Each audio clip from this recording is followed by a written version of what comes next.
خوشی جو ہے نا ایکچولی، ایک تو یہ کہ آپ اپنے لیے موقع تلاش کریں، ایک اور بہترین طریقہ پتہ ہے کہ آپ دوسروں کو خوش کرنا شروع کر دیں، آپ خوشیاں بانٹنا شروع کر دیں. یہ ریفلیکشن ہے. آپ کسی غم زدہ کی غم دور کریں، کسی کو کھانا کھلا دیں، کسی مریض کی عیادت کر لیں، کسی کے غم میں چلے جائیں، اس کے دل کو ڈھارس. ابھی دیکھیں نا آپ نے کیا کہا کہ سلمان بھائی نے مجھے خرید لیا، یہ جملہ کتنا کمال کیا، یعنی آج سالوں ہو گئے آپ کو یہ بات یاد ہے. یہی بات سمجھنے کی ضرورت ہے کہ غم کے وقت جو کھڑا ہوتا ہے نا وہ برسوں یاد رہتا ہے. آپ کسی کو کھانا کھلائیں، جو اس کے چہرے پہ مسکراہٹ آئے گی نا وہ انمول ہے، وہ آپ پیسوں سے نہیں خرید سکتے.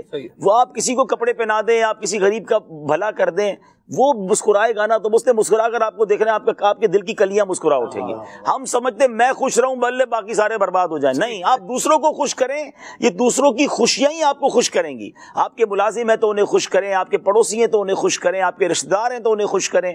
ان کے چہروں پر یعنی زندگی کا ایک اصول ہونا چاہیے کہ میری وجہ سے اگر کسی کے چہرے پہ مسکراہٹ آ گئی نا تو یہ میری زندگی میں سمجھ لیں میں نے کوئی کام کیا، اور وہ مسکراہٹ آپ کو مسکرانے پر مجبور کرے گی اور وہ حقیقی مسکراہٹ ہوگی. تو انشاءاللہ یہ بھی ایک فارمولہ ہے. آپ خوش رہنا چاہتے ہیں، لوگوں کو خوش کر دیں، انشاءاللہ دیکھیں اس کی ریفلیکشن کیسی ملتی ہے آپ